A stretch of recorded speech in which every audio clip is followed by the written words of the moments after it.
If you'd gotten sick in the distant past, you would have been drained of all the blood and a hole would have been drilled into your skull. And this is only for cough prevention. As you understand today, we have scary stories and facts about ancient medicine. Like and subscribe, and I have a promo code for a free lobotomy for you. Let's get started. Actually, it wasn't that bad. Tens of thousands of years ago, our ancestors already knew how to treat fractures. Sometimes clay was applied to the broken bone, and sometimes the arm or leg was simply buried in the ground for several weeks. Sometimes the legs grew, and sometimes it started to rot. Everything's God's will. Even at the beginning of the birth of civilization, there appeared two professions, a bone healer and a healer. The first treated with his hands and caused pain. The other one used herbs, amulets, and, most effectively, lies. Bone healers were not liked, but they were turned to when the placebo effect of spells did not work. With the appearance of the first countries, doctors were separated into a separate caste, but not always a privileged one. In ancient Babylon, for example, doctors had their fingers and even hands cut off for serious mistakes. Perhaps the genetic memory of severed fingers has somehow affected the handwriting of modern doctors. Medicine developed well in ancient Greece, and in the Roman Empire it became an art. Since the Romans were forever fighting and constantly losing limbs, someone had to heal the soldiers. The Romans got rid of priests and medicine men and replaced them with real surgeons with scalpels, catheters, and rectal mirrors. Here are some recipes from Roman doctors. Do you have a headache? Put some fox genitalia on it. Have warts appeared? Take dry cow dung, set it on fire, and inhale. Soon the growths on the skin will disappear. And crocodile meat is great for acne. The plus of these methods is that all the ingredients can be found in ordinary Walmart. Even today, there are people who think bloodletting is a good idea. And in the Middle Ages, it was used to treat almost everything. At that time, it was believed that it helped to get rid of the bad blood that caused all diseases. In fact, bloodletting just reduces pressure, which is not a disease, but a symptom. In other cases, not only blood, but also other liquids could be let. For example, the poet Friedrich Hölderlin had his forehead burned with fire, and then wounds that oozed pus appeared at the site of the burns. Doctors believed that it was how almost all of his pus came out of the poet, and the rest came out of his poems. Still, it sounds better than electroshock therapy. George Washington was the first president of the United States. He was treated for angina in the best traditions of medieval medicine, a series of aggressive bloodletting.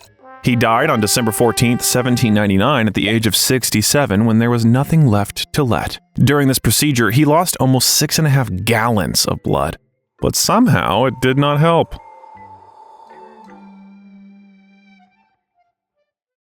In the Middle Ages, syphilis was as common as the plague. Today it's treated with antibiotics, but in the past, mercury was considered the best solution. They fumigated the sick person with it, made ointments that had to be applied to the genitals, but it did not help at all because, surprise, mercury does not cure syphilis. Previously, it was believed that mercury, due to its mobility, can pass easily through the intestines, so a patient with intestinal volvulus was infused with a whole glass of mercury, usually through the mouth, but not always. If a person did not die from this procedure, at least all of his hair fell out. There was also a method of mercurization. The patient was placed in an iron barrel which was constantly heated, and then they added mercury which turned into steam. This method had some effectiveness, but severe vapor poisoning occurred much earlier than the improvement of the patient's condition. You probably remember that before there were no warnings or scary pictures on cigarette packs, and if you lived in the Middle Ages, then you should remember that back then tobacco was even considered useful and was used for intestinal diseases. Smoke was not introduced through the mouth and lungs, but quite the opposite. In fact, it was a kind of tobacco enema, and the method of treatment was called rectal smoking. According to some doctors, it killed parasites, and intestinal colic disappeared from the smoke. Cancer was unheard of in those days, although even today, people are not too frightened by the pictures and inscriptions on cigarette packs. Perhaps if rectal smoking were the only way to get a dose of nicotine, the number of smokers would drop dramatically. Or increase. Who knows? One of the biggest problems of ancient Egypt was toothaches. Sand got into food and water, which wore down the enamel. What do you think the people who created the Great Pyramids using technologies that cannot be repeated were treated with? Dead mice.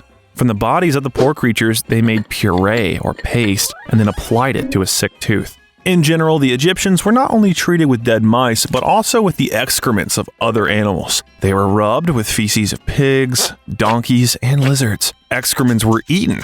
Ointments and tinctures were made from them. I would like to say that we have come a long way from these strange practices, but remember that there are still people who practice urine therapy. People all over the world have a mania for cutting things off each other. So, for example, in Europe in the 18th century, there was a circumcision of half of the tongue. It was supposed to help with stuttering, but any infection could kill the patient from blood contamination.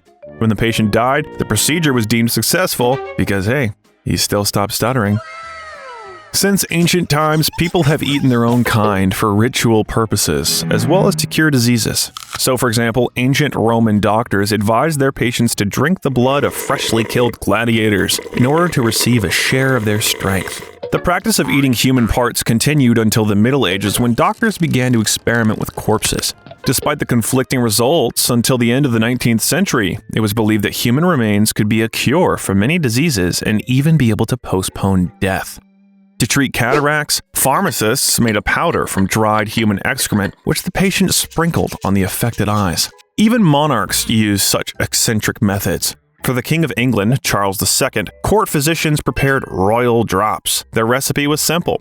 A human skull was ground into powder that was diluted with alcohol. When the king was dying, the doctors fed him this potion and also gave him enemas. However, this did not help the monarch much. I wonder why. Of course, the most terrible disease in Europe was the plague, or the Black Death. There was no medicine, so nothing helped. Doctors walked in protective suits and masks with protruding beaks where they put fragrant herbs. It didn't help from the plague, but at least it saved them from the corpse smell that was everywhere. They were treated mainly with prayers, decoctions of various herbs, eating onions, but all this helped randomly. A vaccine wouldn't come until the 20th century, so the best way to survive was to run as far away from the infected city as possible and stay that way for as long as possible. In the Middle Ages, doctors did not have laboratories where they could conduct tests. Instead, like wine tasters with discerning tastes, doctors tasted the patient's urine, trying to understand what diseases they were suffering from. Not only taste was taken into account, but also color and smell.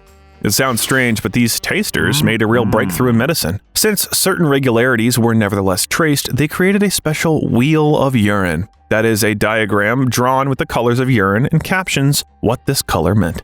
At the end of the 14th century, something was discovered that helped fight infections and wounds. These were ordinary maggots, which were used to cover wounds, after which the larva would eat the dead flesh and help with the healing process. So if you see your roommate not moving and maggots crawling around, just ignore it. One of the most popular procedures was the skull trepanation. It has been practiced since the Stone Age, and basically the doctor just drilled a hole in his patient's head. It was supposed to help with high blood pressure, treat mental disorders, and drive out evil spirits. It wasn't working each time. After all, drilling a head is not the same as eating mice. As you can see, today's free clinic with a long queue is still better than treatment with rectal smoking, trepanation, and tincture of mouse tails. Appreciate what you have, and write in the comments which of the treatment methods you heard today you liked more than others. That's all for today.